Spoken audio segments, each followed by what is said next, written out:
Be quiet, liar. Just be quiet. Hit that mute button, liar. Okay, all right. It's my bad.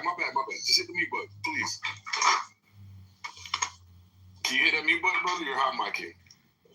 My hands are full. Hold on. Can you just hit the? Yeah, thank you, brother. Hands are full. You hit the mute button. Came off, right?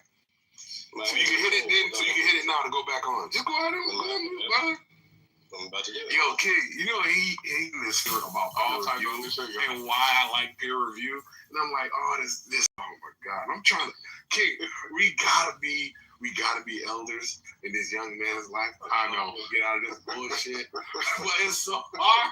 The niggas that need the most help are the most fucking. They're the hardest to deal with. Yeah. They're hardest to deal with. I know exactly what you're saying. It's funny because that is. You heard me call next, King. You heard me call next. My bad. Go ahead. Right. So all I'm saying is like, if there's anything like, because I'm working on a project, right? I'm like actually doing shit on the computer right now. But you do shit on the computer right now. Right. So can you? That's why his hands were full. So all I'm saying is. What kind of shit were you doing? All I'm saying is right. So all I'm saying is like, if I'm chilling and then you call me off mute to say like, you have this criticism, I'm curious. What is something you disagree with me about? And let's just like take turns talking to gain clarity on who's actually correct or who's making a better case. Right? Would you like to do that? It's like, what do you think? So what do you think? Look. So do this. What do you think? Congressman, you're breaking up, bro. Yeah, he's in the Matrix. That you wanted to. Why is he sound exasperated? He sounds like he's lifting. He sounds like he's lifting like heavy weights and he can't handle the pressure. So whatever topic you feel very comfortable with, you cut out for the last 20 seconds. Alessandro, whatever topic you feel comfortable with, you go ahead and bring that forward and we can discuss it. If I'm familiar with the topic. So what do you feel strong about? Like, what are you confident of? You remember what Rayaba just did with that scripture? Where do you think you can demonstrate your depth of knowledge in the way that he just demonstrated his depth of knowledge? What do you? Well, shit, there's several subjects. I mean, we could just run back the evolution thing. We could get into the theories of time. I don't know if. Okay, great. I don't know what your theories of time. Great. Yeah, I don't care about the theories of time. So go ahead and tell us the A theory or the B theory in case you're wondering. I don't care. So just go ahead and tell us about evolution and why you think it's. If it sounds, listen here, I'm gonna tell you. If it sounds like just a very superficial regurgitation of something we've all heard, then we'll just know that you're a good parent and not somebody who's actually thought about it and gone in depth with it. So, right. So I think that the theory of evolution, especially like neo-Darwinian evolution, is going to be compelling to me for several reasons. I take into consideration the findings of archaeologists. And I also take into consideration the findings of anthropologists, which seem to indicate that life has evolved on the planet over the course of millions of years. This is also corroborated and substantiated by the findings of geologists, right, who study the various rock layers within the earth, and they can see, like, okay, on the deeper levels, we seem to see and observe the deeper levels of fossils, right? We see less complex life forms. And we also see a degree of homogeneity across particular types of animals, right? So like within one layer, we will see a homogeneity regarding the proliferation of reptiles, right? And then later in time, we'll see the emergence of mammals, right? And so we can see that within the layers of the rock, within the earth itself, there seems to be a story of life that's being told, right? And then I think that when we look at genetic analysis, I think this is also one of the most compelling aspects to me. I understand many of us here may not appreciate the utility of a genetic analysis, but I do take it to be the case that we can analyze the DNA of various species and find out which they're more closely related to. For instance, human beings are more closely genetically related to other great apes, other great apes such as the chimpanzee and the gorilla, than we are to, like, say, a starfish, right? And so this is something that you would expect intuitively, right? It's like when you just were to look at two animals and guess which ones are closer on the evolutionary tree, it does make sense, and you can see it through genetic analysis, right? I think that additionally, when we look at the animals that are capable of crossbreeding, they're typically going to be more genetically similar and share a common ancestor more recently. For instance, when we look at horses interbreeding with donkeys, with donkeys, they can create a mule, right? Why is that? Because horses and donkeys share a common ancestor. You see what I'm saying? And so they can come together and reproduce, even though they're completely different species. Now, I think that also seems to be the case, because if we were to look at let's just take a random creation story like God snaps his fingers and all the animals exist. I wouldn't expect different species to be able to interbreed because they would be completely unrelated under that model. But because they're literally related, they can reproduce, right? So I think that it's going to be like genetic analysis, genetic compatibility, genetic similarity. It's going to be geology. It's going to be archaeology. It's going to be our understanding of the various cavemen, right? You have the evolution of hominids, right? We can consider Homo erectus, right? And then we also have Homo neanderthalis.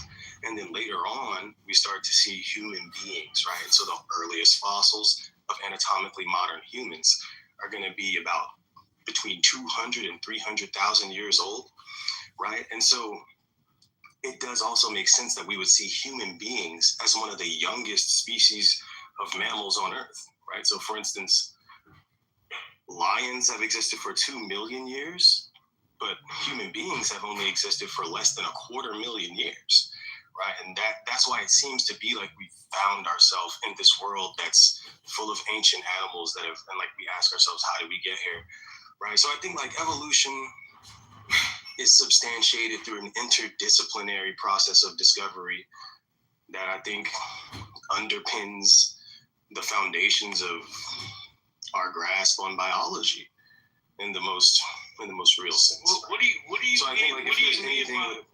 mean by compatibility? Like you brought that up earlier, whatever. I get what you're saying. Like yeah, like we come from. That's not the right question right now, bro. No.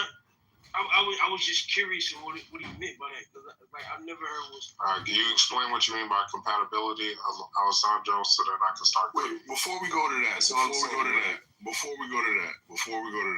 was anybody impressed with that presentation? No, he was right. Anybody? I was not. Was anybody impressed the same way we were impressed by what Rayaba said? Was anybody impressed with what he just said?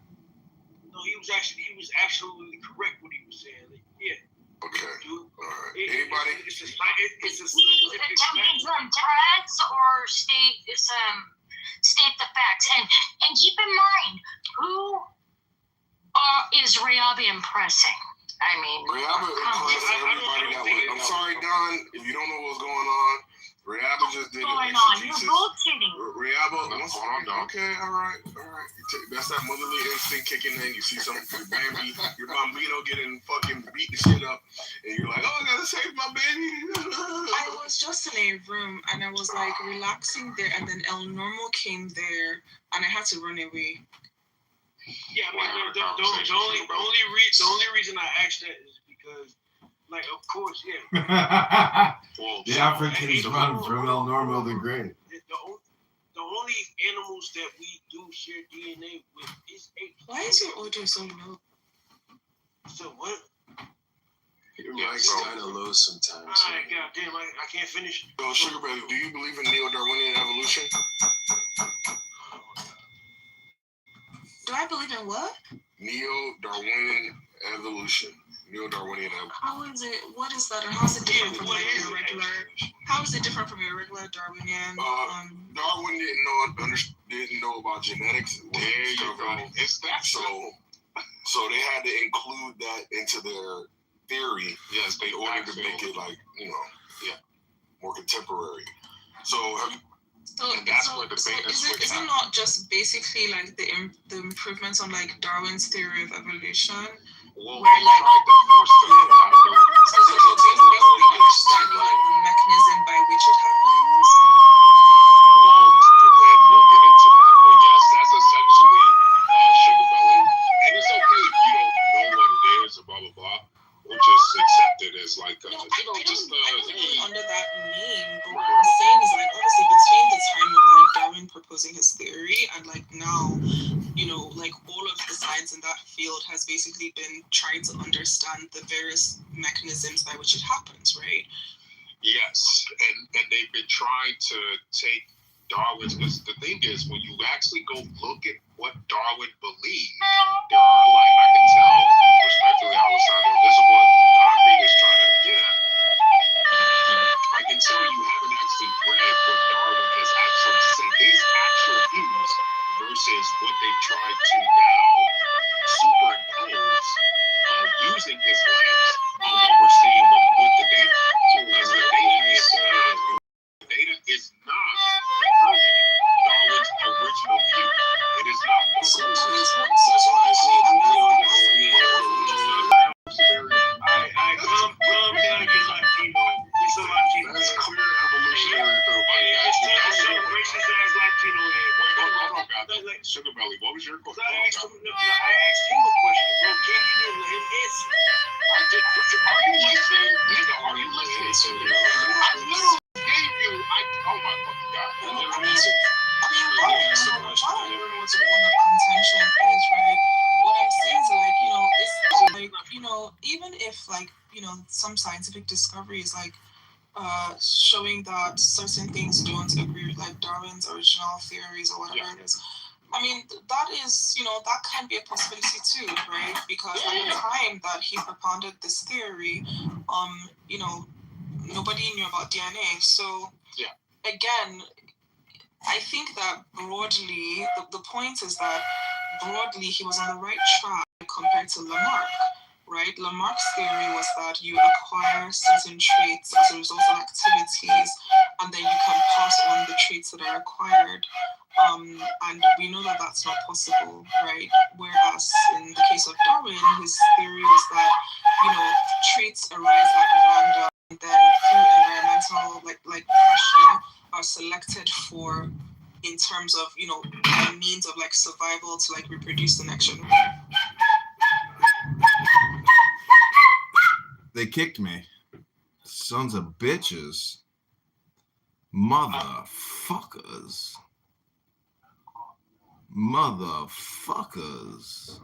Let's keep it begging. That you ain't never seen no woman in your family.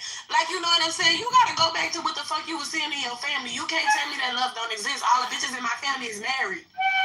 And I ain't talking to you all that shit. The young people in my family, they getting married. The girls in my family, they not all baby mamas. There's a lot of them who with their baby daddy. They got families and they got 3 kids and it's all for one man and they've been together since high school. I see that shit every fucking day in my real life. So I don't get wrapped up in this internet shit. Cause I'm living on the side of the internet that everybody be pretend like they on anyway.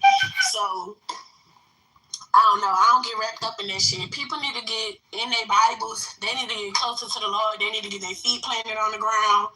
People need to read some books. And talk to their grandmamas and granddaddies. If they still had them people in their life. Man, talk to the elders in your family, yo. For real. Man, the coldest thing an older person ever told me. I don't see why, but it definitely says John was taken up in the spirit and shown spiritual things, but whatever. Spiritual things you still seeing? Yeah, absolutely. All praises, brother. Ezekiel 8. Unless it was really happening at that moment, then yes, it was spiritual. We know it wasn't happening at that moment, Saint. It was a future vision, right? Ezekiel 8. Of course I can, brother. You know I got your back. This is the book of Ezekiel, chapter 18 and verse 3. No, it's 8 and 3, my bad. Ezekiel chapter 8 and verse 3. It says, and he put forth the flame, took me by a lock of mine head, and the Spirit lifted me up between the earth and the heaven, and brought me in the visions of God to Jerusalem, to the door of the inner gate that looketh toward the north, where was the seat of the image of jealousy, which provoketh to jealousy. Is this the same context as the next chapter, brother? Of course. All It's praise. still the same vision. You know what was crazy though? I was reading in Ezekiel today where God took Ezekiel in the spirit and showed him the elders inside of God's temple worshiping idols. Inside of God's temple, they were worshiping images of serpents and creeping things and animals, bro. I was like, wow, they disrespectful. They put the idols inside of God's temple, bro. Hell nah. Hey, TJ, was them heathens or Israelites? Hey, them was IUIC's forefathers. It was branches everywhere, Saint, I'm telling you. That's crazy, bro. That's crazy. What you mean, bro? It don't say that inkhorn marked the people. Come on, dog. This is insane. No. I said he got a point, and I'm looking at it because it says that he has an inkhorn. That's what he used to mark these people. And it says at the end of the chapter that that's what was at his side after he completed his assignment, the No, inkhorn. it says a writer's inkhorn, meaning he's writing something down. He's documenting something. So you know what? And that's what I said in the beginning, on like a list. So, Like the Lamb's it's Book like, of Life. hold on a second. It's like having your name. Like the Lamb's Book of Life. Hold on, I mean, real it's making quick. more Yeah. sense than how you say it now, TJ. I'm sorry. Exactly. Like according to the Bible, hold on real quick. Hey, Saint Rebel, according to the Bible, in Revelation chapter, hold on a second. In Revelation chapter 7, it says, hurt not the earth and the wind and the trees until you have killed the servants of God in their foreheads, right? Yes. And that would be the placing of a mark. Yes. I've been saying this. And that mark would have been the Holy Spirit, right? That's facts. Love it. But there was no actual marking on them, right? The mark was the blood of Christ. Because it was that done saved by them, spiritual right? beings, nigga. Oh, bro, come on, bro. Hey, I'm not even done. The reason why they were passed over is because the blood of Christ was upon them, right? Does that mean that there was literal blood on them in any way? No, it's not. No, of course not. So again, this is why we're saying the writer's inkhorn is just the documentation of you being written in the book of life or having the quote-unquote mark of deliverance where you're not going to be killed for these things. That's why God said that in the book of Jeremiah, he said there are figs so bad that they cannot be eaten because they're so evil. And that's why 2/3 of the people got killed. But it's not a literal mark, and the angel is not literally taking fucking spiritual ink and writing on people's forehead, don't kill this one, bro. That's not what's going on here. Yeah, so if I can, I'm just saying that scripture. Let me say that. You got it. Bro. Yeah, you got it. I ain't gonna lie. I ain't saying that. I ain't been saying that. I almost got creeped out my spot. Go ahead. So I'm gonna be real quick. In Ezekiel chapter 9 and verse 4, the instructions isn't to write down on a piece of paper, write down on parchment, write on the scroll. It don't say none of that. In verse 4, it literally says, and the Lord said unto him, go through the midst of the city, through the midst of Jerusalem, and set a mark upon the foreheads of the men, not on a piece of paper. The instructions is set a mark on their foreheads. So can I finish? You wanted me to let you finish? No, I didn't tell you to let me finish. Oh, yes you did. So real quick. So yes you did. So real quick. Real quick. It says clearly, this is the instruction. I'm gonna read verse 3 and 4 and I'll be done. And the glory of the Lord, and the glory of the God of Israel was gone up from the cherub, whereupon he was to the threshold of the house, and he called to the man clothed with linen, which had the writer's inkhorn by his side. And the Lord said unto him, go through the midst of the city, through the midst of Jerusalem, and set a mark upon the foreheads of the men that sigh and cry for all the abominations that be done in the midst thereof. So you mean to tell me that the Lord is finna give him instructions to put a mark on people's foreheads, but the actual instructions is to write these people's names so he gonna know every person's name? Yes, that's why it's called the Lamb's Book of Life. Well, I mean, the Lamb's Book of Life. But the other, hold on. Just so I'm following. So, Sister Jelly, are you saying that in Ezekiel chapter 9, this person is writing in the Lamb's Book of Life? Somebody No. Hold on.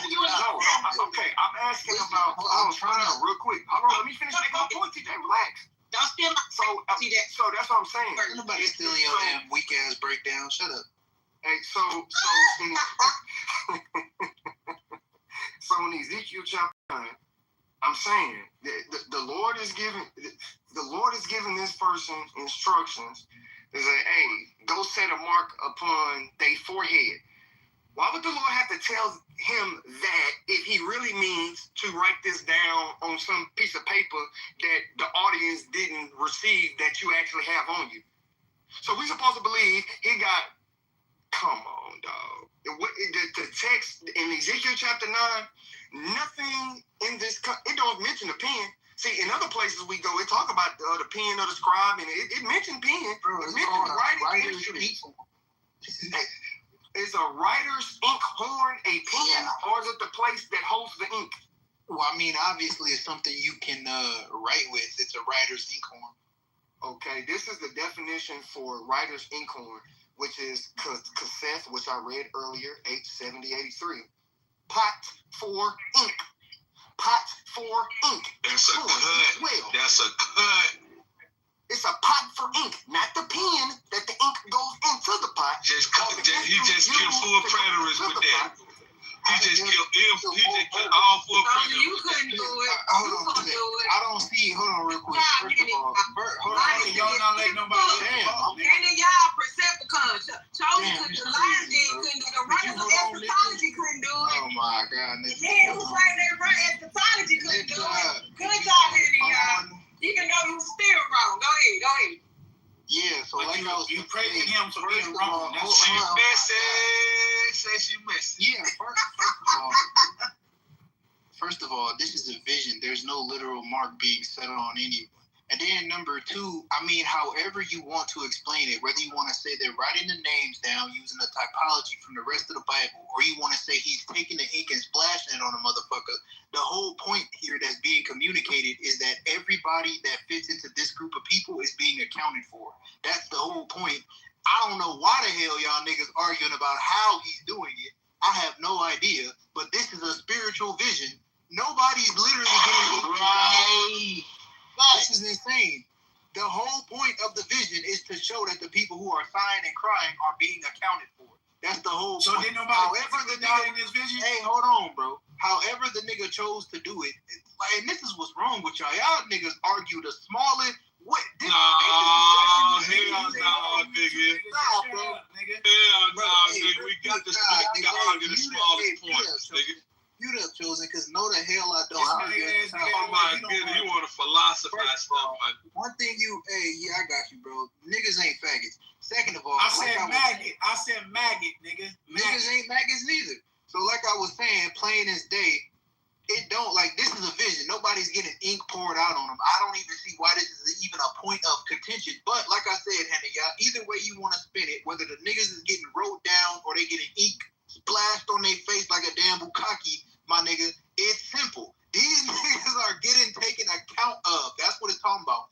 That's the same thing. This nigga think he's gonna explain away the scriptures, nigga. Come on, bro. Stop. What do you mean? Just gonna explain it away. I just found out, nigga. And that's why I asked Nifty to go back and read it again. Yeah, that's cool. And again. Oh my God. You ain't tell me to go back and cool. Again. You was hoping something jumped out and it did it. No. At the end of the day, bro, he made a point, handing y'all specifically, so they taking names. And he tried to deter y'all. Real quick. I'm trying to say something real quick. No, I want to get my point out. You can come back up when I'm finished. I want to get this name on. Hear what you got to say, old lying ass. You want to try to make this big argument. You want to make this big argument and say, who is the beast that's giving out the first? And I told you I didn't know. Whether I know it's Islam based off the signs and wonders that it's going to do, and then it's going to tell me to seek after it because it did the signs and wonders. So you can sit all day tracking this doggone beast to see what it is. If you're not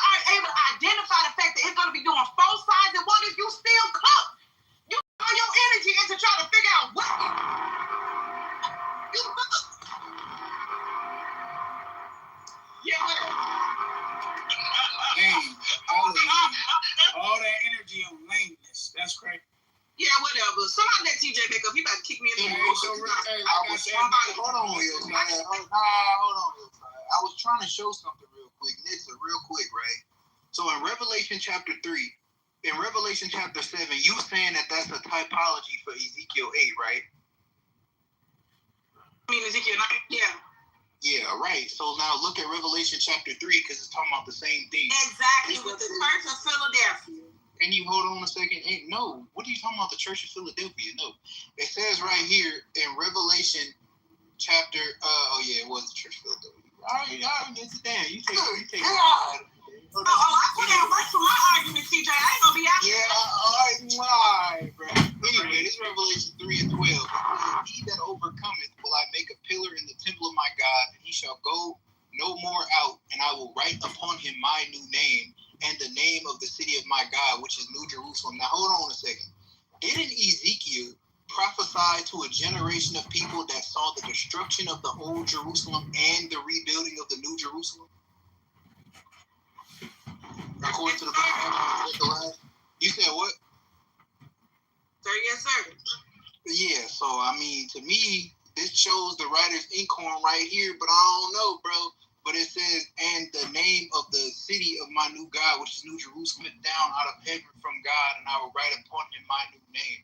In the book of Isaiah, it says that God is going to create a new Jerusalem, and that people are going to come back to that Jerusalem, and they're going to get old, and they're going to live, and they're going to have peace. The generation Ezekiel prophesied to is the exact same generation, plus two new generations that went back and rebuilt Jerusalem and saw it become new and rebuilt the temple. Oh, okay. So the mark of the beast. I don't know about the No, this is the mark of the beast. No, this is the mark of the beast. Okay. I didn't say that it was. Hold on. I'm talking to TJ.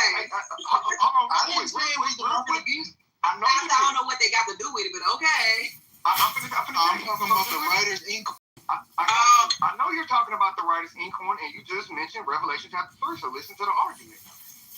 Your argument is putting this in a time period of 70 AD. So if you got the seal of God and the saints of God receiving a mark in 70 AD, Who it said gotta be a mark. The man finna expose this nigga.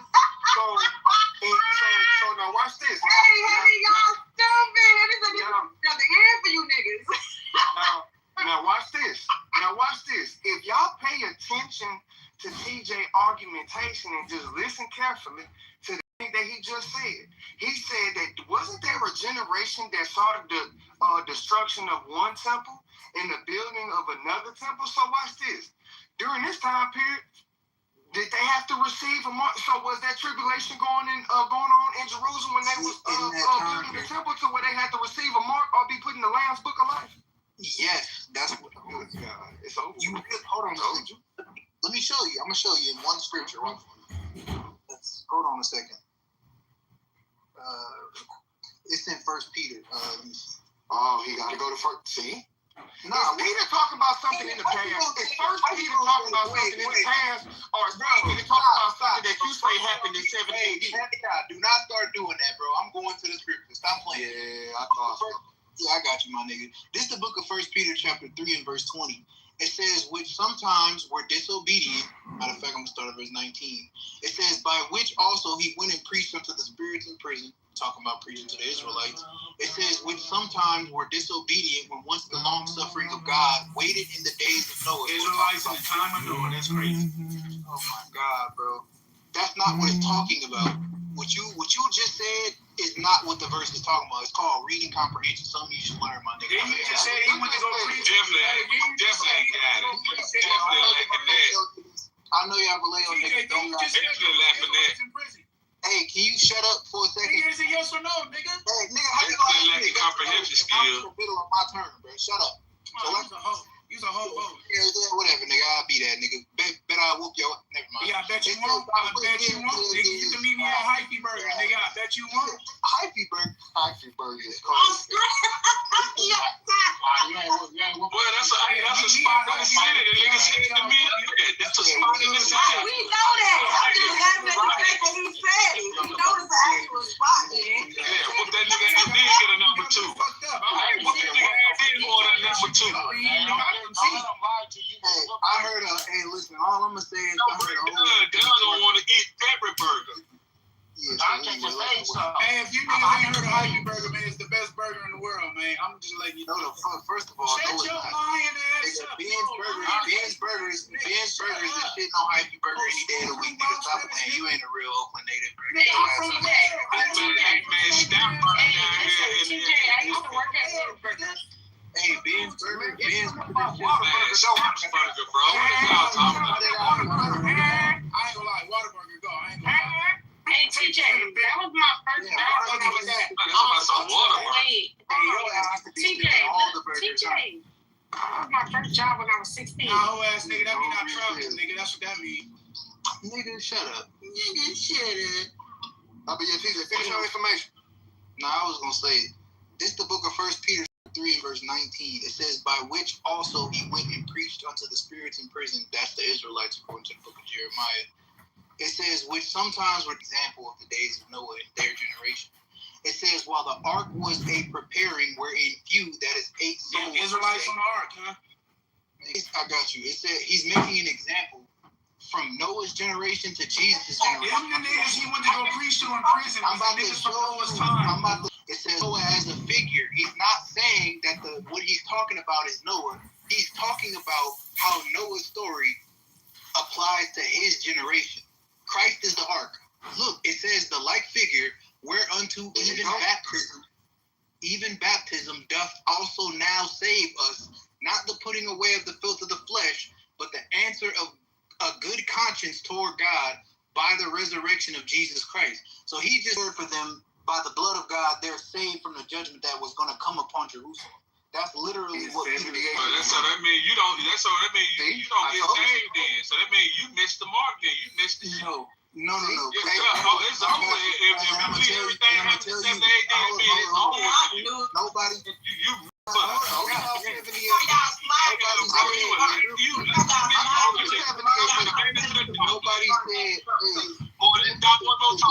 Got away from the conversation about what happened instead of dealing with it. 70 AD is like a damn hot topic or something. I don't know what the hell wrong with y'all in this 70 AD. You just brought it up. I did not bring up 70 AD. The temple is in the city. Y'all gotta have AD. Yeah, y'all have to have AD. Y'all allow me to intervene. You have to have AD. We don't have it as accurate. I don't want to say we don't have it accurate. We have it pretty accurate, but not as accurate as we need it to be. Theories that work or seem to work, at least for, again, mass objects versus the tiny space and time. So yeah, man, that's the until we get that universal theory that merges the two, we're always going to be one step behind, in terms of, especially when it comes to creating technology, certain technologies that take us into the realm of like superhuman beings flying or doing what you would call magic and some of these other things that we see in like science fiction. So here's the thing right here. The folks used to, I guess they were trying to debunk the cribs and stuff. I'll be honest with you, I don't even think, as much as they try to use up, which is still up to the cribs and stuff, it doesn't. Exactly. Right? And I say that because, like, got me so flooded the earth thing, of course, like things to the old, basically the older just done away with, right? So if you knew that certain species wouldn't be able to adapt, you have to wipe them out, right? Now, when they talk about, I think he was talking about, what is it, this neo-Darwinian evolution method? Yeah, that's the prevailing theory that is now being heavily challenged. Yeah, I mean, I haven't looked too deeply into it, but I'm aware. Isn't that basically like how genetics change over time? Oh, well, yes, it's not just the change over time narrative and theory around these two mechanisms, natural selection and random mutation, which are showing to be inadequate to describe not just complex, but the specific complexity around biology. Yeah, I think that's the problem, I think, with the scientists, right? I'm very pro-education. Somebody was anti-science, but I think the problem with the atheists is that there's a very limiting belief in God, right? Even the Christian will admit that we can't even fully conceptualize God, his full essence. I mean, so like, I think like when people try to limit God, even when he says, let there be light, right? Stuff, all these things, he says it with this verse.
had the evidence. And yet, Darwin is the one that everyone loves to talk about. The reason why everybody likes to talk about Darwin rather than Gregor Mendel is because Darwin was the one who spoke against God. Darwin was the one who was trying to disprove God.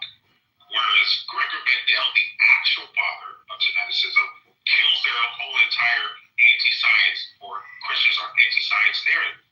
Gregor was a devout Catholic monk. Devout Catholic. Believed wholly in God. And laid the foundation for all we know with geneticism. And yet, they want to give Darwin, who knew nothing about genetics, they want to use him to say he is the father. That's why I have to get on your ass, Alessandro. You sound like a retard, bro. Respectfully. I think, like, I'm going to probably view it as, like, both of them made different contributions. I think Gregor Mendel's contributions were definitely groundbreaking and eye-opening regarding our understanding of inheritance. You acting like you do Gregor? Like, what's up? Are you now acting like you do Gregor? He learned about, I think the experiments that he did entailed, like, using plants and tracking over the generations their inheritance. Yeah, so we use the reason. Why did you talk I'm not acting like I don't know him. I'm telling you. So why did you say he's the father? Why did you say Darwin's the father of biology? Why did you say that? When Gregor's the father of not only molecular biology, actual genetics. All we know about genetics is what they do. When the technology got better, his theories were all proven correct. All of them. And yet you wanted to attribute biology to Darwin. Why? I think evolution truly is the unifying theory of biology that helps us be able to speak to. Well, I mean, every time, if I'm having ideas while I'm talking, I mean, I'm like, what would you you're just repeating. This is what comes. Okay, so what was I went down because now there's a contention. You keep saying Darwin, and yet Gregor Mendel is the one where all of this stuff is used for genetics. Darwin didn't know shit about genetics. Well, so contributions to genetics of his, because I'm going to distinguish between genetics and inheritance. I think that Mendel definitely understood some groundbreaking things about, like, being able to predict what traits will be inherited. You know, he definitely lends to understanding the difference between dominant and recessive traits. But he himself actually doesn't even say the word genetics, if I'm not mistaken. So I think inheritance is going to be what I grant him with, right? Which is definitely an important foundational concept for genetics. But I don't think that he ever wrote about DNA. Mendel was the first to discover the basic laws of heredity long before DNA was known. Through meticulous experiments breeding pea plants, he identified patterns showing that traits are inherited according to predictable mathematical inheritance, not by blending, as many in his day believed.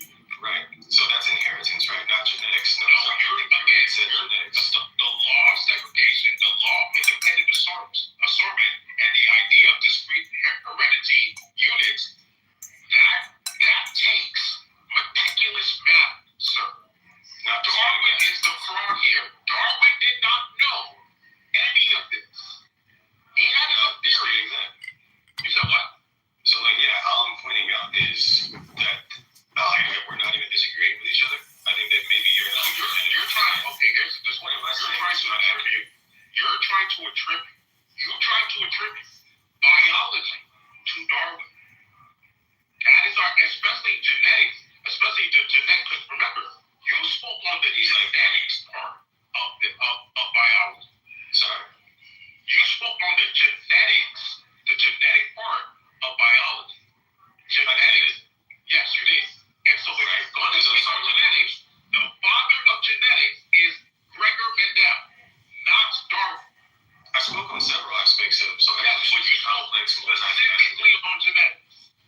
programmed. They're clearly saying they don't talk about clearly dealing with an encoded system. But go ahead.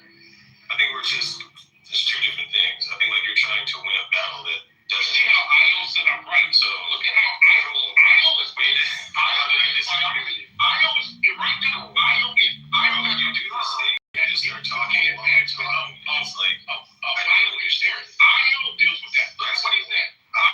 Why you just start talking whenever I'm talking? Like I'm really just like because you'll notice I'm not gonna yell at you. I'm not gonna that's fine. I'm just letting you know. IO said I'm right. Go ahead. What do we disagree about? I just told you. You tried to attribute. I literally told you this the fourth time. You tried to attribute to what Gregor Bell should be attributed to. You tried to attribute Darwin to that. Right. I never said Darwin was the father of genetics. I think that the problem's going to be here that you think I attributed to Darwin. You don't try to act like me. It's your life. It's now or never. You're gonna listen to the brain rot. This shit will go on all night long. It's your right.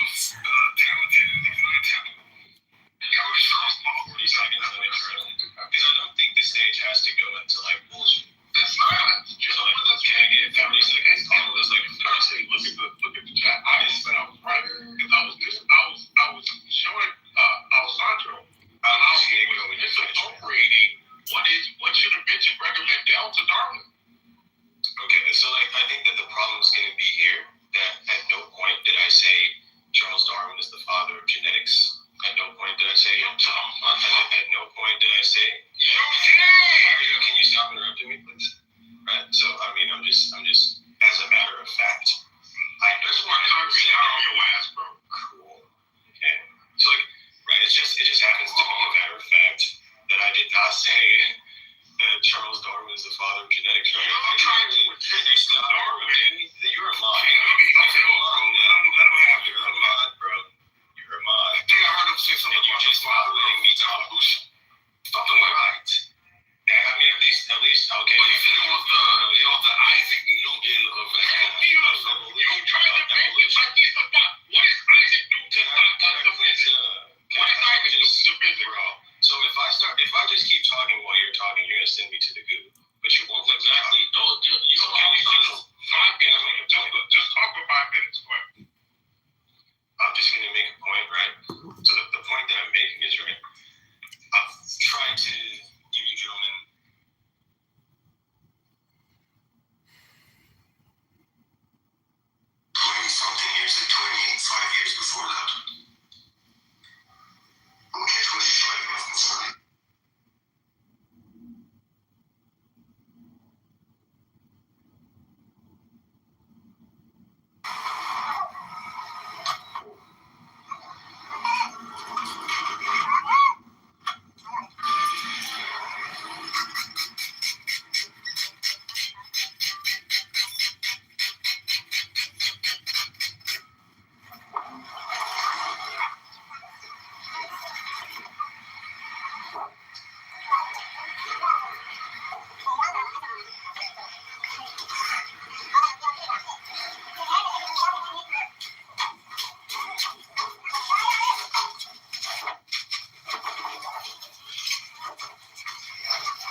Kitover Incorporated.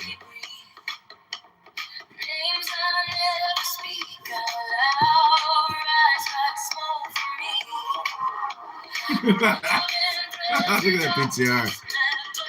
Gross.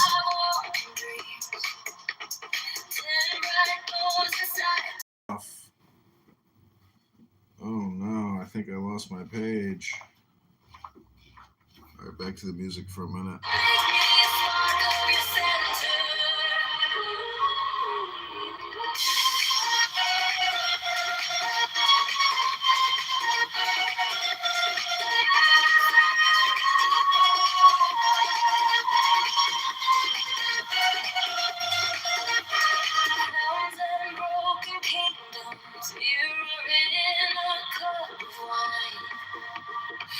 Every symbol shakes my chest, draws a circle around my spine. I touch my fear so gently, lay it on an unseen scale. Hear a whisper, not a voice. I was with you when you fell. I come alive for a time, calling your secret name again. Every step that Part 2, Philosophical Mysteries. Preliminary considerations. It has been said that beauty is the splendor of truth. Now, moral beauty is goodness. It is beautiful to be good. To be intelligently good, one must be just. To be just, one must act reasonably. To act reasonably, one must have the knowledge of reality. To have the knowledge of reality, one must have consciousness of truth. To have consciousness of truth, one must have an exact notion of being. Being, truth, reason, and justice are the common objects of the researches of science and of the aspirations of faith. The conceptions, whether real or hypothetical, of a supreme power transform justice into providence, and the notion of divinity, from this point of view, becomes accessible to science herself. Science studies being in its partial manifestation. Faith supposes it, or rather admits it a priori, as a whole. Science seeks the truth in everything. Faith refers everything to an universal and absolute truth. Science records realities in detail. Faith explains them by totalized reality to which science cannot bear witness, but which the very existence of the details seems to force her to recognize and to admit.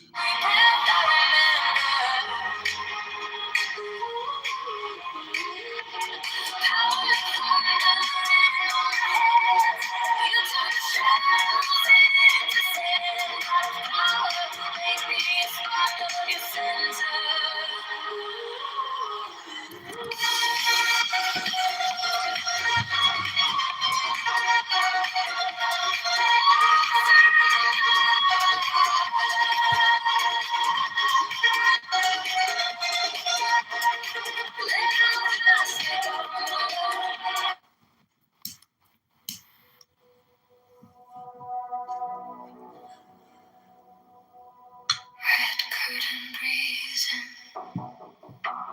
dust in the gold beam, turning cards on a velvet square. High priestess watching, silent,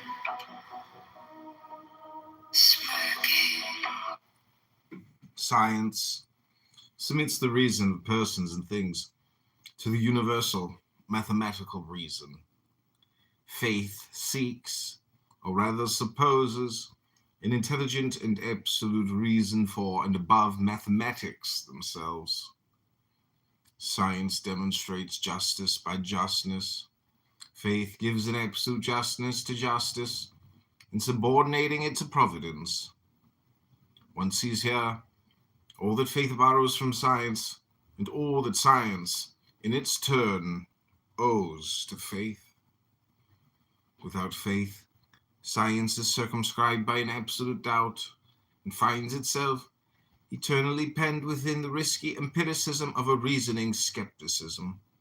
Without science, faith constructs its hypotheses at random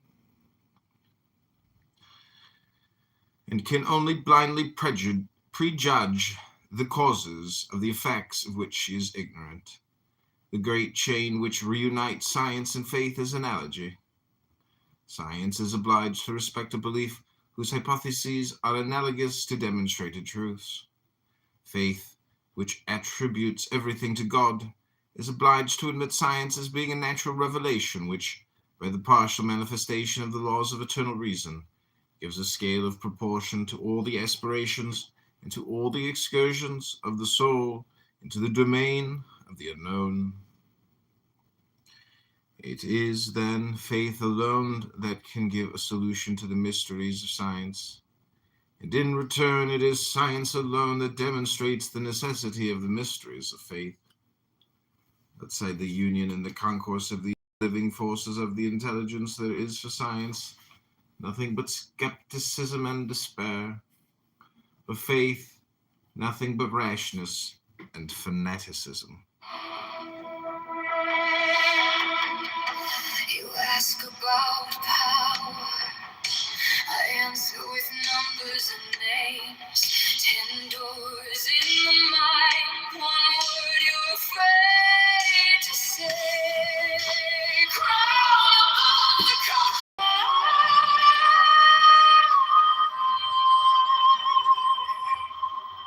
Velvet curtain, dust on the stage, candles trembling, names on a page, 7-sided mirror, smoke in my chest. Every question burns through my dress.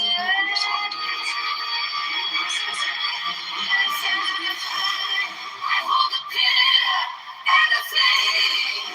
I call the silence by its name. Drown all the chaos, hide all the fear. All of the worlds are turning in here. I walk the numbers and the line. Dust into breath, matter inside. Power is mercy, just as the storm. I fall apart so the truth can be born. Cards on the table, gold, sword, stone, full in a circle, steps into unknown. Every hidden symbol points to the same sky. What is it from? If the soul stays dry.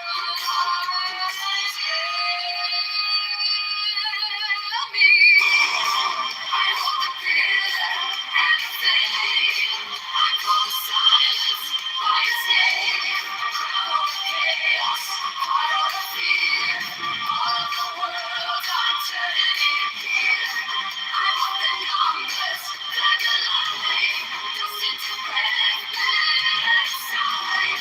Power is mercy, just as the storm. I fall apart so the truth can be born.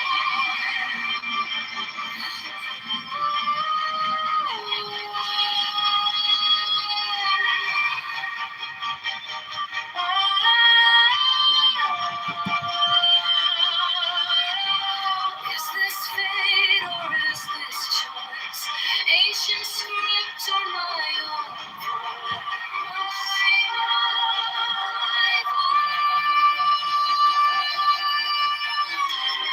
if you wrote me into time, teach me how to read the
your name, the spine of the card.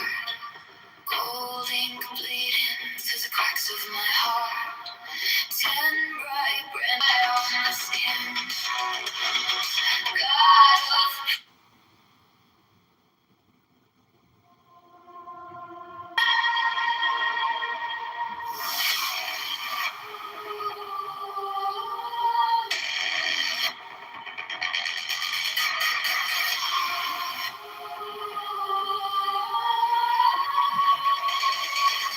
I trace your name down the spine of the card. Gold ink bleeding through the cracks of my heart. 10 bright branches on a map in my hands. Every step that I take was already planned.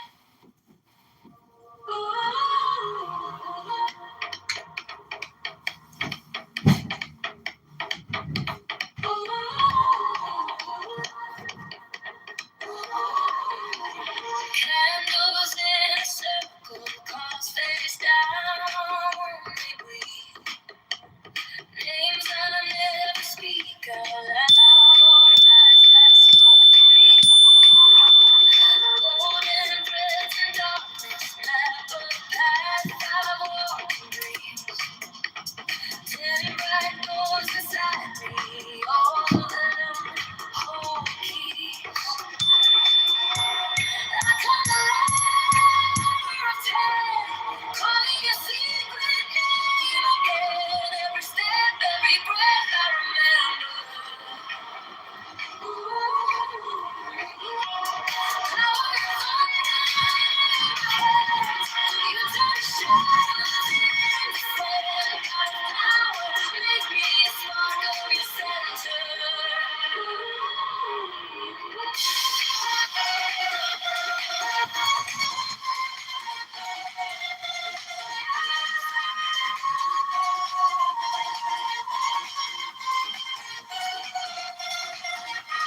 Crowns and broken kingdoms, mirror in a cup of wine. Every symbol shakes my chest, draws a circle around my spine. I touch my fear so gently, lay it on an unseen scale. Hear a whisper, not a voice. I was with you when you fell. I come alive, calling your secret name again. Every step, every breath I remember. Power is on my hands. You touch shadows into sand. Got power, make me a spark of your center.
Silver coins across the globe.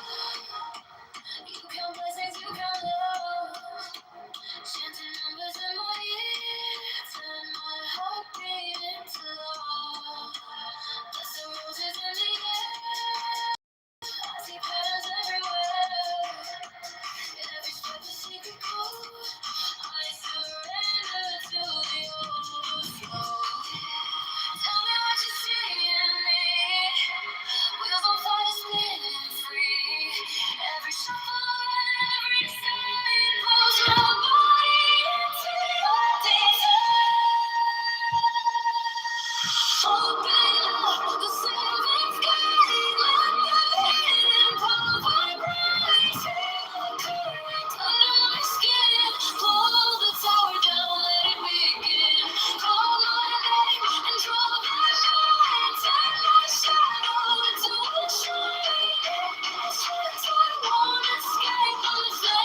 with numbers and names, 10 doors in the mind. One word you're afraid to say. Name above the cards, name above the name.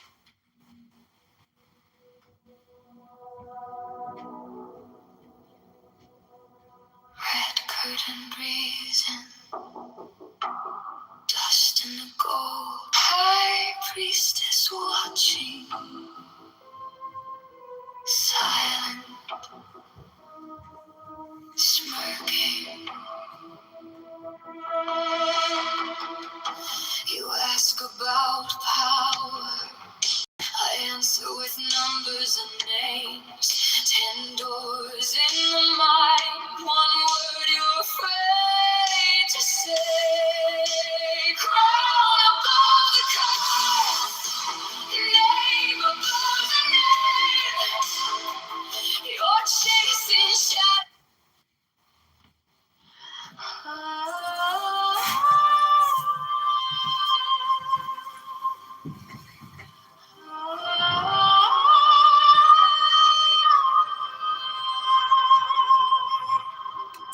Velvet curtain, dust on the stage, candles trembling, names on a page, 7-sided mirror, smoke in my chest. Every question burns through my dress.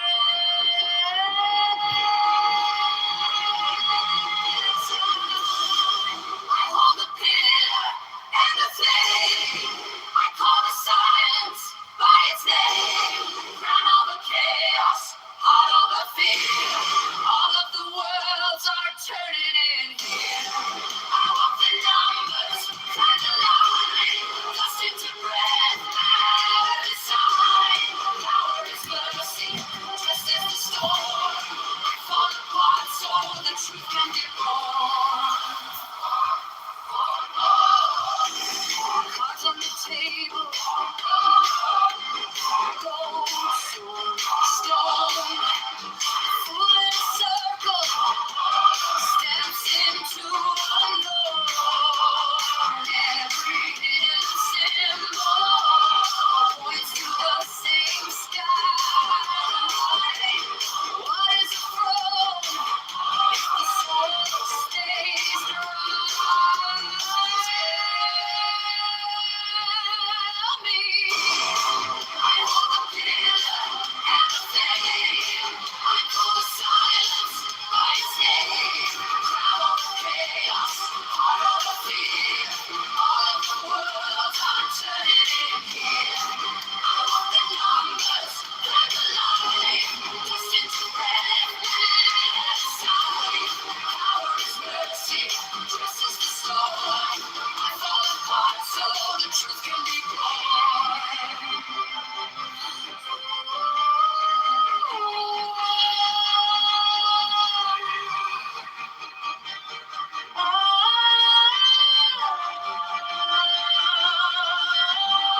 Is this fate or is this choice? Ancient script or my own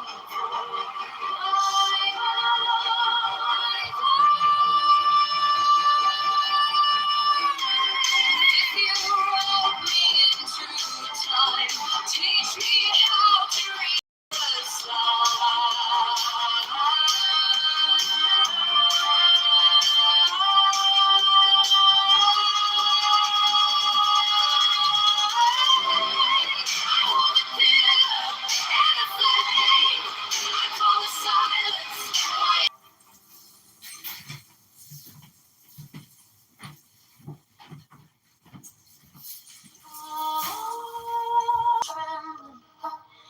names on a page, 7-sided mirror, smoke in my chest. Every question burns through my heart. Call the silence by its name. Crown all the chaos, heart all the fear. All of the worlds are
of my heart. 10 bright branches on a map in my hands. Every step that I take was already planned. Crown of 10, call me higher. Every path cuts like wire. Holy fire on my skin. God of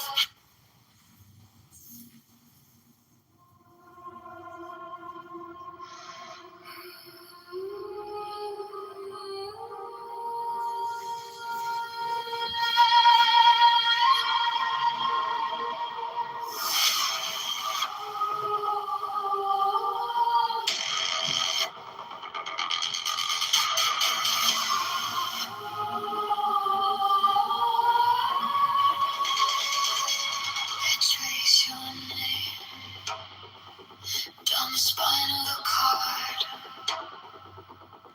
Gold ink bleeding through the cracks of my heart.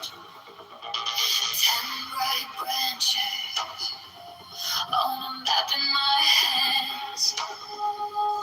Every step that I take was already planned.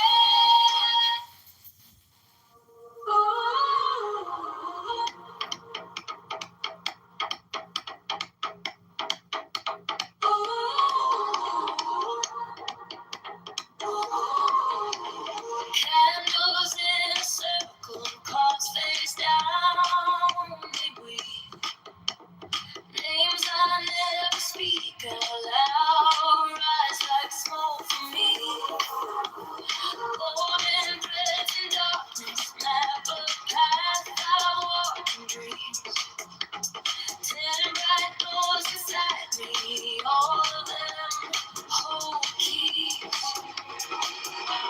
I come alive of 10, calling your secret name again.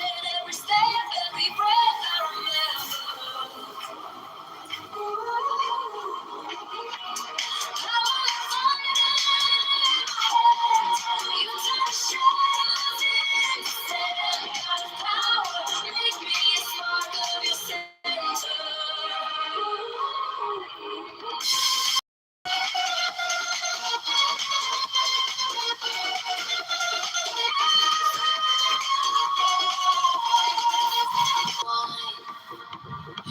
Every symbol shakes my chest, draws a circle around my spine.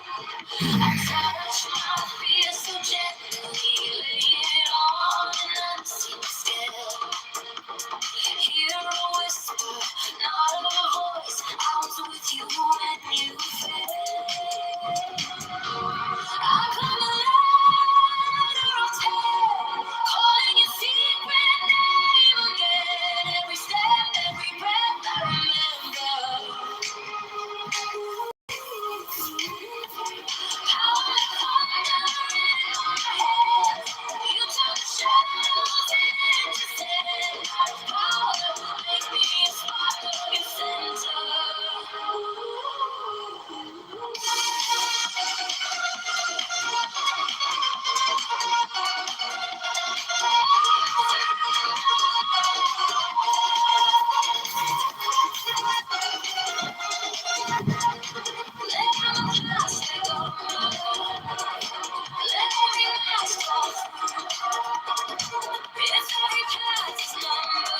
I'm wearing skinny jeans and I'm not even out of the house yet. I can like barely move my legs. It's like I've just gotten so fat. But I'm so cheap. I bought all my jeans on eBay, and by God, none of them really fit that good. So it's like, if you go out and buy jeans, oh my God, just you gotta try them on. Because how the fuck do they make them so tight in the knee? Is it because I'm fat? Or is it because I'm getting fat? Maybe that's what it is. Maybe it's not the jeans or the jacket. Maybe I'm the puffer.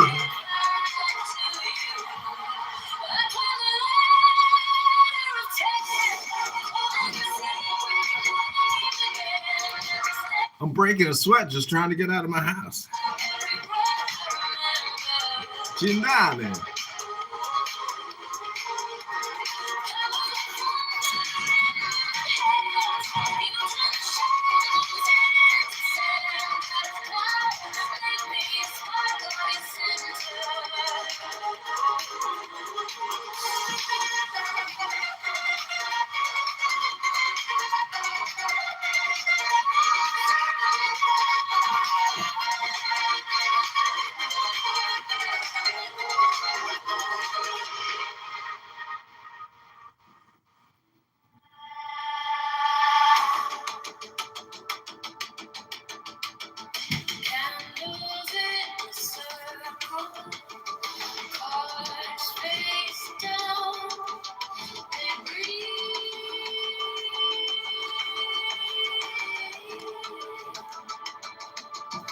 Very hot in this jacket.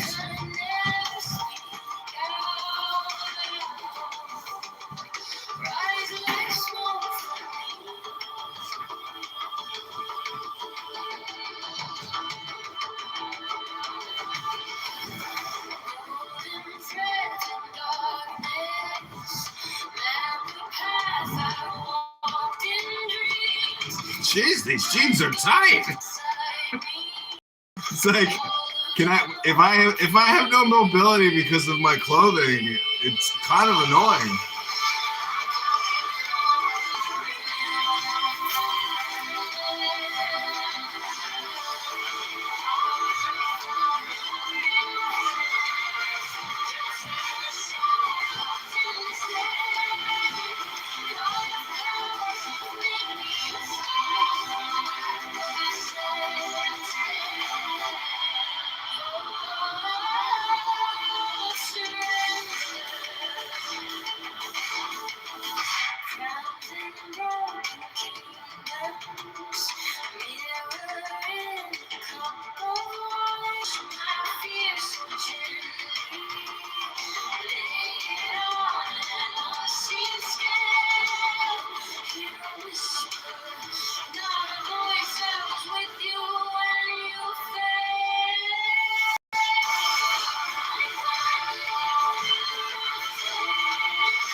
Oh, more mobility on my legs.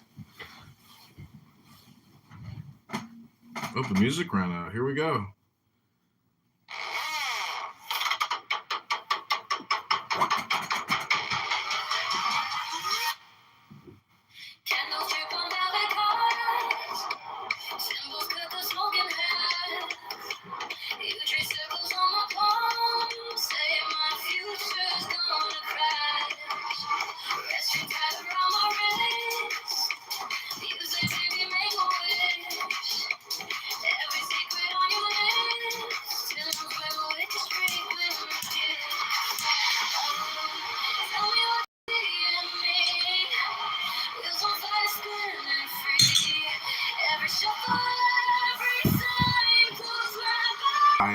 she blasphemes.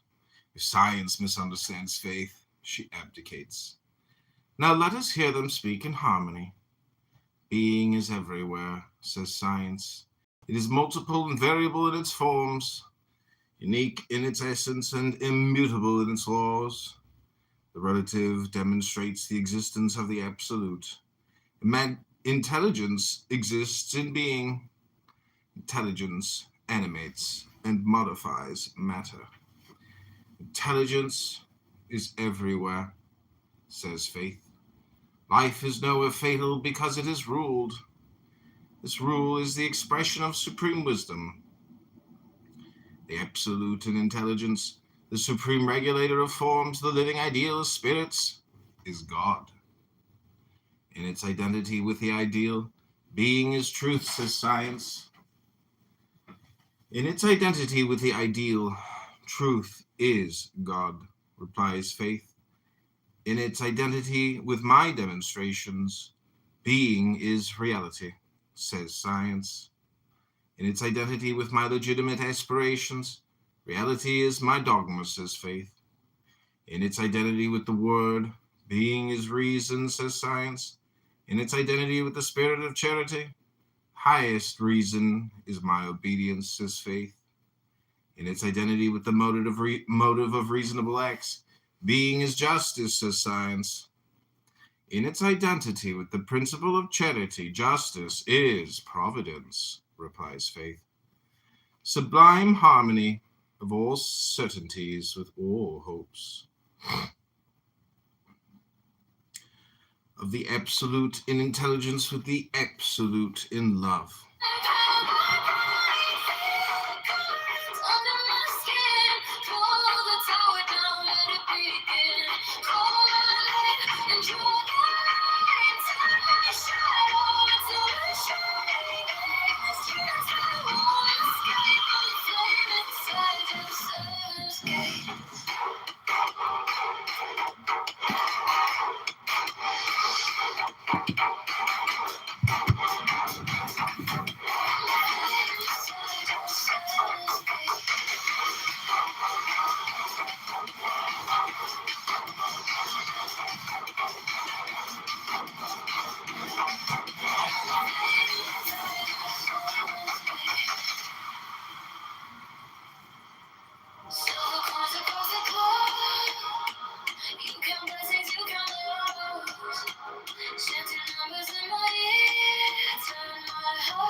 Red curtain brazen, dust in the gold beam, turning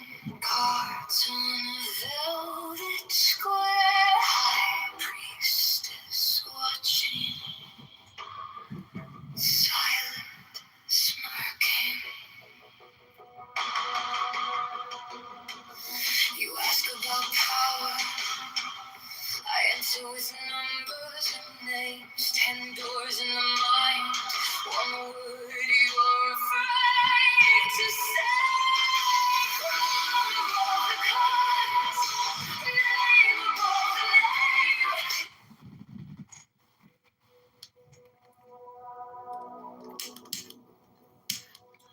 Red curtain brazen, dust in the gold beam, turning cards on a velvet square. High priestess watching, silent, smirking. The Holy Spirit, the Spirit of charity, should then conciliate all and transform all into his own light. It is not the spirit of intelligence, the spirit of science, the spirit of counsel, the spirit of force. He must come, says the Catholic liturgy, and it will be, as it were, a new creation, and he will change the face of the earth. To laugh at philosophy is already to philosophize, says Pascal, referring to the skeptical and incredulous philosophy, which does not recognize faith. And if there existed a faith which trampled science underfoot, we should not say that to laugh at such a faith would be a true act of religion, for religion, which is all charity, does not tolerate mockery. But one would be right in blaming this love for ignorance, and in saying to this rash faith, since you slight your sister, you are not the daughter of God. Truth, reality, reason, justice, providence. These are the 5 rays of the flamboyant star, in the center of which science will write the word being, to which faith will add the ineffable name of God. Solution.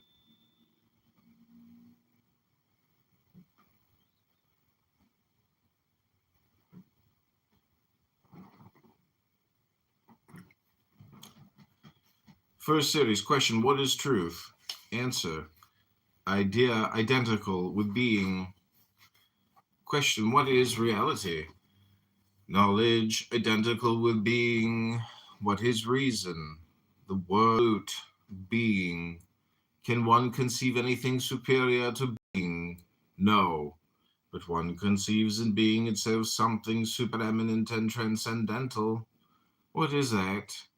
The supreme reason of being. Do you know it? Can you define it? Faith alone affirms it and names it God. Is there anything above truth? Above known truth, there is unknown truth. How can one construct reasonable hypotheses with regard to this truth? By analogy and proportion. How can one define it? By the symbols of faith. Can one say of reality the same thing as of truth? Exactly the same thing. Is there anything above reason? Above finite reason? There is infinite reason. What is infinite reason? It is that supreme reason of being that faith calls God. Is there anything above justice? Yes. According to faith, there is the providence of God and the sacrifice of man. What is this sacrifice? It is the willing and spontaneous surrender of right. Is this sacrifice reasonable? No. Is it a kind of folly greater than reason, for reason is forced to admire it? How does one call a man who acts according to truth, reality, reason, and justice? A moral man, and if he sacrifices his interests to justice, a man of honor. And if in order to imitate the grandeur and goodness of Providence he does more than his duty and sacrifices his right to the good of others, a hero. What is the principle of true heroism? Faith. What is its support? Hope. And its rule? Charity. What is the good? Order. What is the evil? Disorder. What is permissible? Pleasure. Enjoyment of order. What is forbidden? Pleasure. Enjoyment of disorder.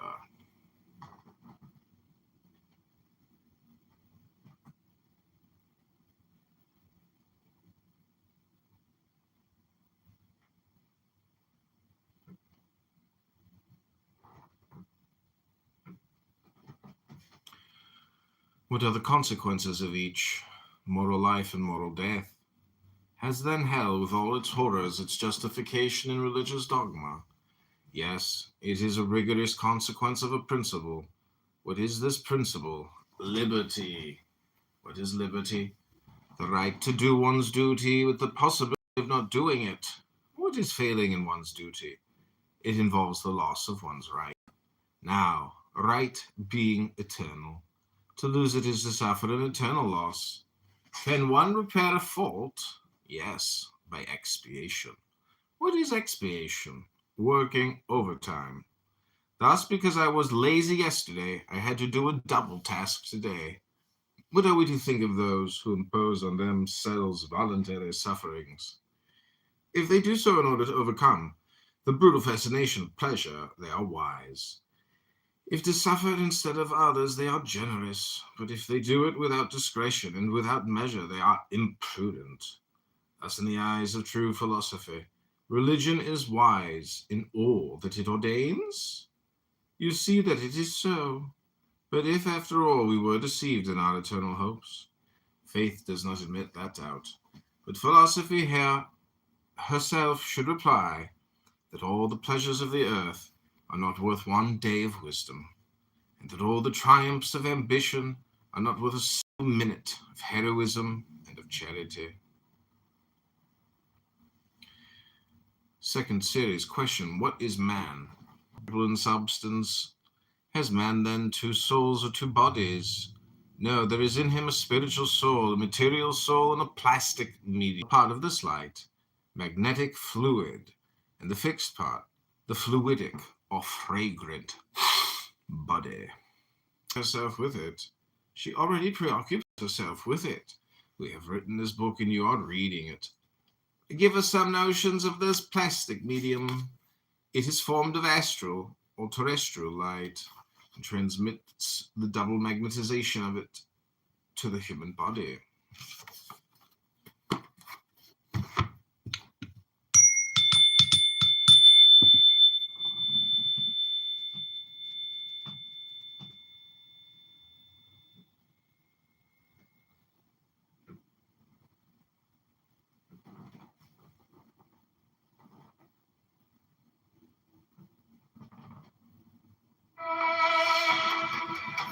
You ask about power, I answer with numbers and names.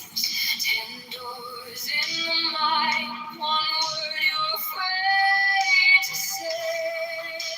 Crown above the cause, name above the name. You're chasing shadows.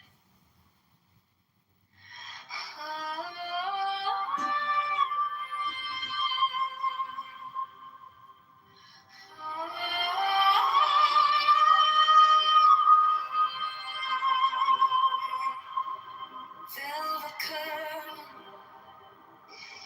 dust on the stage, candles trembling, names on a page, 7-sided mirror, smoke in my chest. Every question burns through my dress.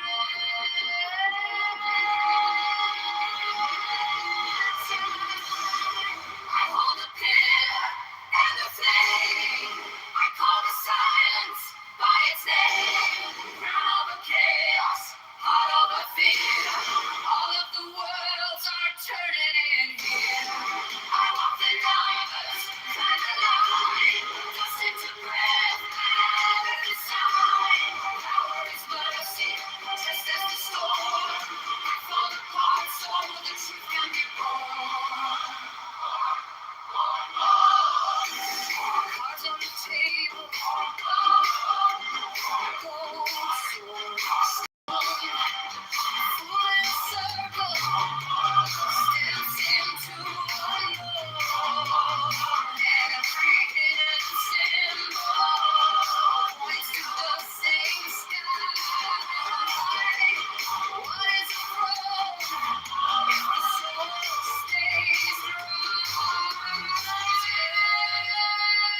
for a little more tea.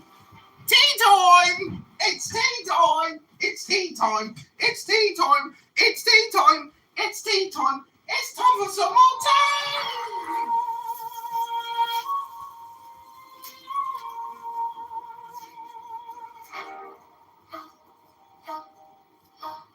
Velvet curtain, dust on the stage, candles trembling, names on the page, seven-sided mirror smoke in my chest. Every Muchachos! Amigos! Que Dios te bendiga! ¡Hecho aquí! ¡El poquito más grande!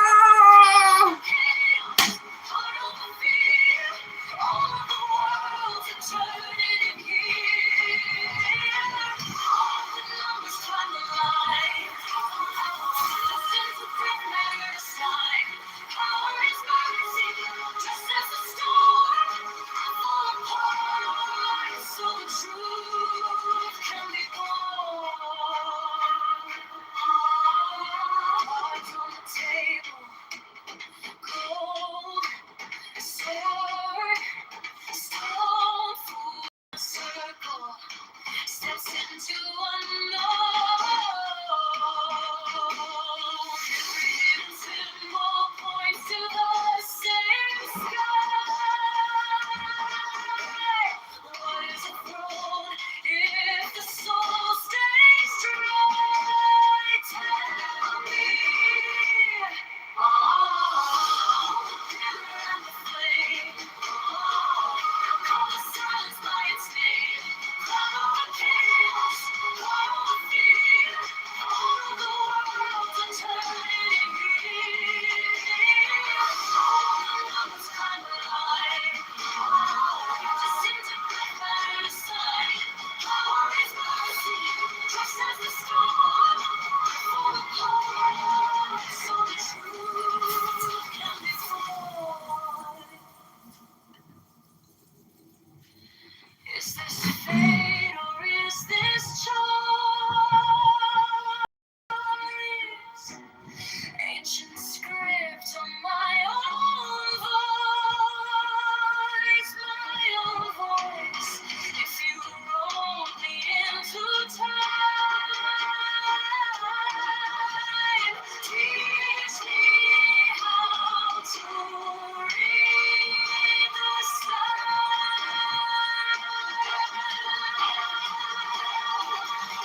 I hold the pillar and the flame. Call the science by its name. Crown over chaos, heart over fear. All of the worlds are turning in here. All the numbers climb the line. Disintegrate head aside. Power is mercy, terrible war. Fall apart, so the truth can be born.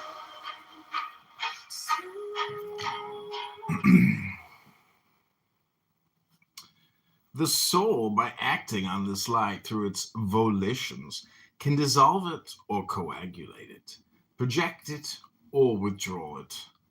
It is the mirror of the imagination and of dreams. It reacts upon the nervous system and thus produces the movements of the body. This light can dilate itself indefinitely and communicate its reflections at considerable distances. It magnetizes the bodies submitted to the action of man and can, by concentrating itself, again draw them to him. It can take all the forms evoked by thought, and in the transitory coagulations of its radiant particles appear to the eyes. It can even offer a sort of resistance to the touch. These manifestations and uses of the plastic medium being abnormal, the luminous instrument of precision cannot produce them without being strained.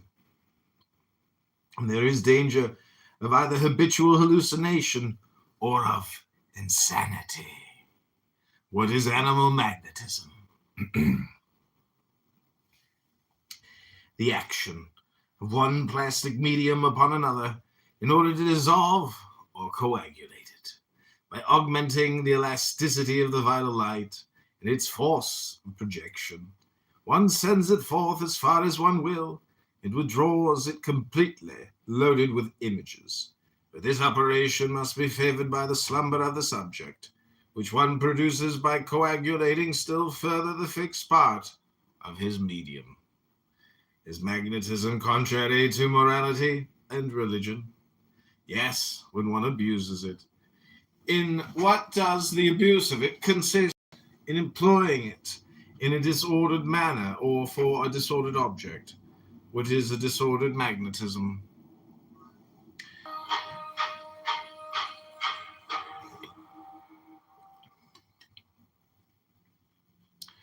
An unwholesome are approached. What conditions are required in order to magnetize properly? Health of spirit and body, right intention, and discreet practice. What advantageous results can one obtain by discreet magnetism?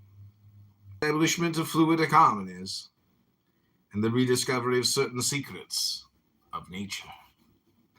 Explain that to us in a more complete manner. We should do so in the third part of this work, which will treat specially of the mysteries of nature.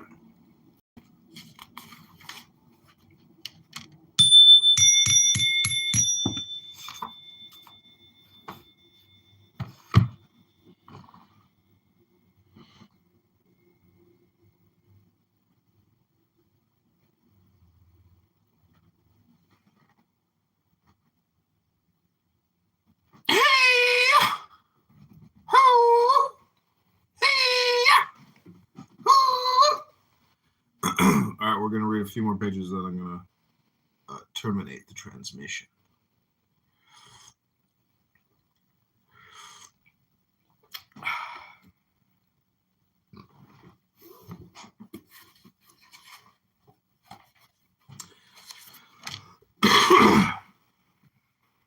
Part 3, the mysteries of nature.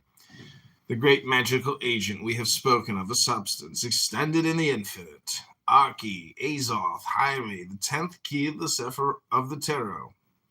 That substance is one which is heaven and earth, that is to say, according to its degrees of polarization, subtle or fixed. This substance is what Hermes Trismegistus calls the great telesma. When it produces splendor, it is called light. It is this substance which God creates before everything else. When he says, "Let there be light," it is at once substance and movement. It is fluid and a perpetual vibration. Its inherent force which sets it in motion is called magnetism. In the infinite, this unique substance is the ether, or the etheric light. In the stars which it magnetizes, it becomes astrolight. In organized beings, light or magnetic fluid. In man, it forms the astral body, or the plastic medium. The will of intelligent beings acts directly on this light, and by means of it, on all that part of nature which is submitted to the modifications of intelligence. Light is the common mirror of all thoughts and all forms.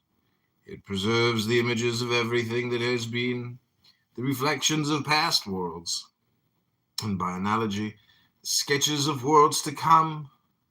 It is the instrument of thaumaturgy and divination, as remains for us to explain in the third and last part of this work.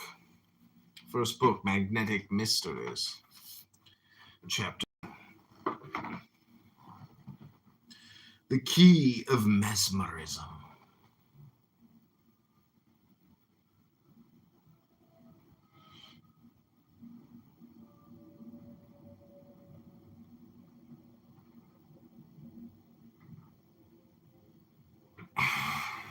Mesmer rediscovered the secret science of nature. He did not invent it. the first unique and elementary substance whose existence he proclaims in his aphorisms was known by Hermes and Pythagoras. Synesius, who sings it in his hymns, found it revealed in the Platonistic records of the school of Alexandria. A single source, a single root of light, jets out, spreads itself into three branches of splendor. A breath blows round the earth, vivifies in innumerable forms, all parts of animated substance. Him too, Synesius. Mesmer saw an elementary matter, a substance indifferent to movement as to rest, submitted to movement. It is volatile, fallen back into rest. It is fixed, and he did not understand that movement is inherent in the first substance, that it results not from its indifference, but from its aptitude, combined with a movement and a rest which are equilibrated the one by the other. That absolute rest is nowhere in universal living matter, but that the fixed attracts the volatile in order to fix it, while the volatile attacks the fixed in order to volatilize it.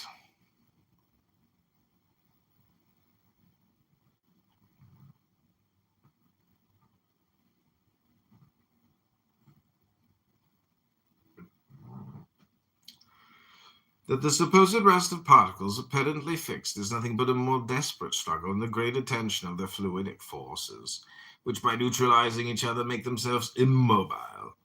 It is thus that, as Hermes says, that which is above is like that which is below. Hermes, the same force which expands steam, contracts and hardens the icicle. Everything obeys the laws of life, which are inherent in the original substance. The substance attracts and repels, coagulates itself and dissolves itself with a constant harmony. It is double, it is androgynous, it embraces itself and fertilizes itself.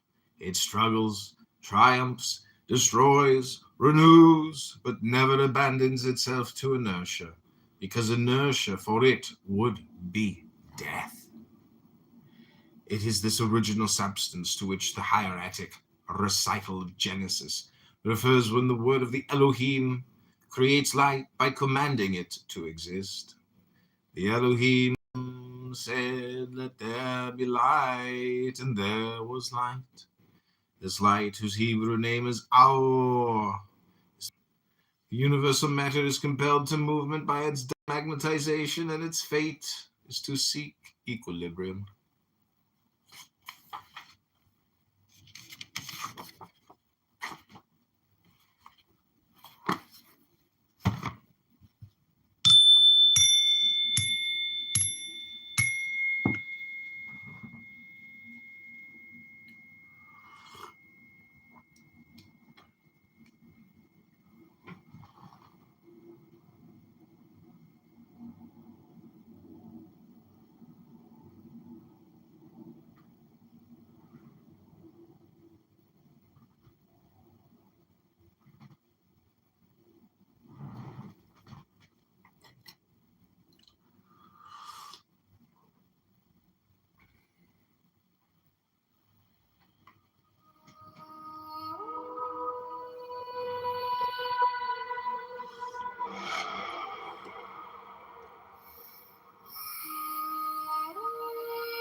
Trace your name down the spine of the card.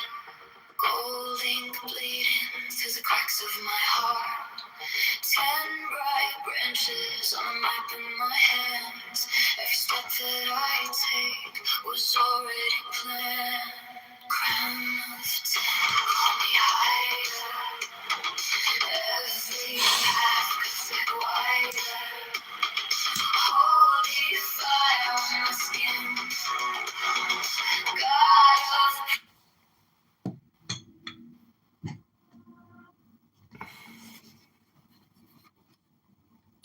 heart out of here in 5 minutes.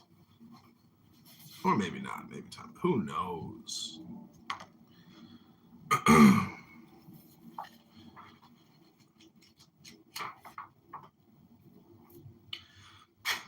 Once one may deduce these corollaries, regularity and variety in movement result from the different combinations of equilibrium.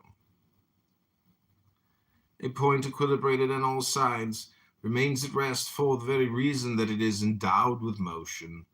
Fluid consists of rapidly moving matter, always stirred by the variations of the balancing forces.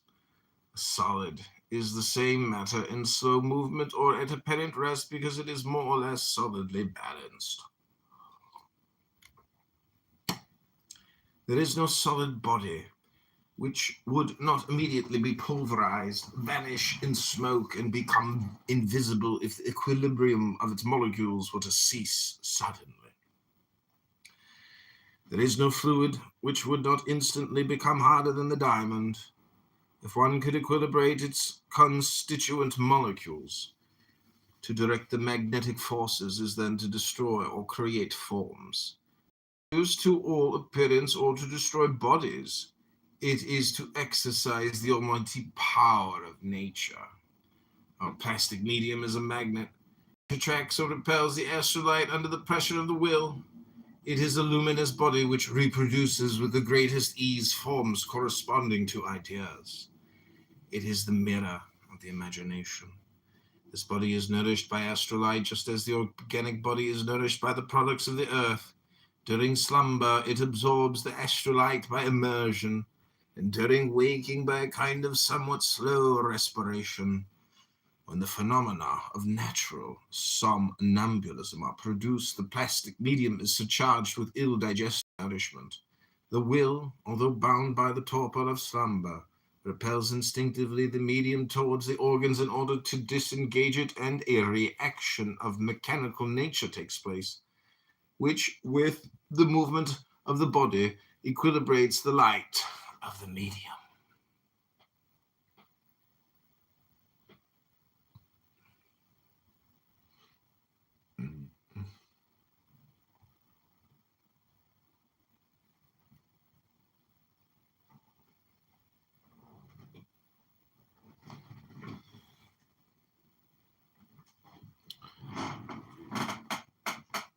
It is for that reason that it is so dangerous to wake somnambulous suddenly, for the gorged medium may then withdraw itself suddenly towards the common reservoir, and abandon the organs altogether. These are then separated from the soul, and death is the result. The state of somnambulism, whether natural or artificial, is then extremely dangerous, because in uniting the phenomena of the waking state and the state of slumber, constitute a sort of strata between two worlds. The soul moves the springs of the particular life while bathing itself in the universal life, and experiences an inexpressible sense of well-being.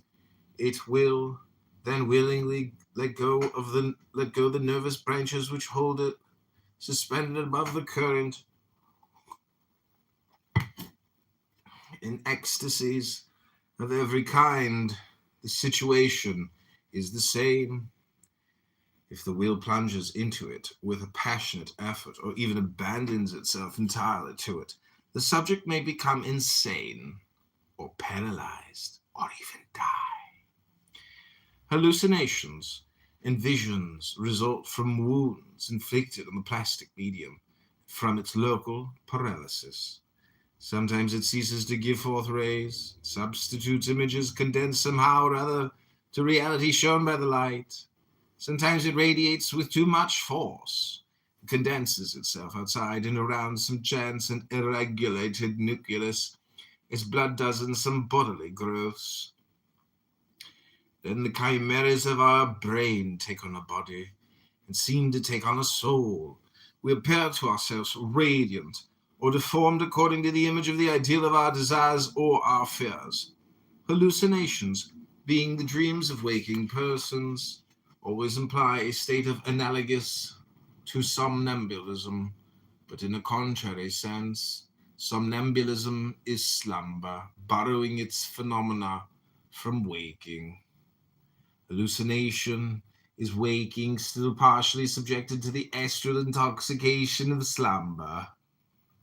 Our fluidic bodies attract and repulse each other following laws similar to those of electricity. It is this which produces instinctive sympathies and antipathies. They thus equilibrate each other, and for this reason hallucinations are often contagious. Abnormal projections change the luminous currents. The perturbation caused by a sick person wins over to itself the more sensitive natures. A circle of illusions is established, and a whole crowd of people is easily dragged away thereby.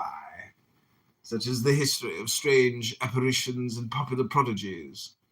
Thus, I've explained the miracles of the American mediums and the hysterics of table-turners who reproduce in our own times the ecstasies of whirling dervishes, the sorcerers of land with their magic drums, and the conjurer medicine men of savages arrive at similar results by similar proceedings.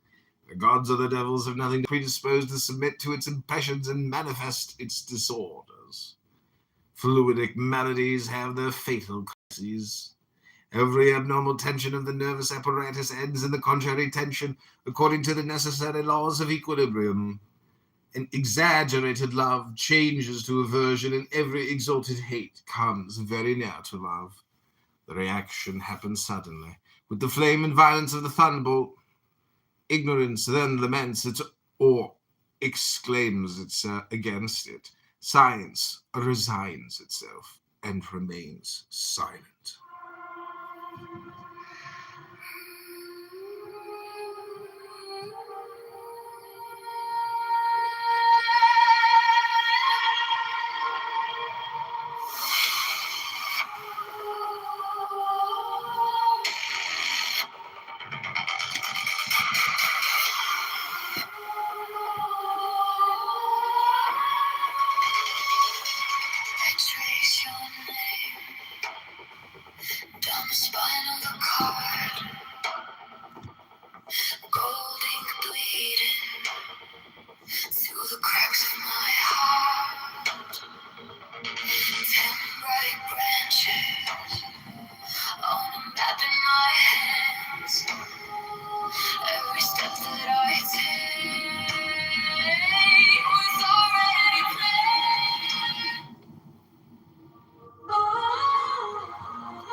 I touch my fear so gently.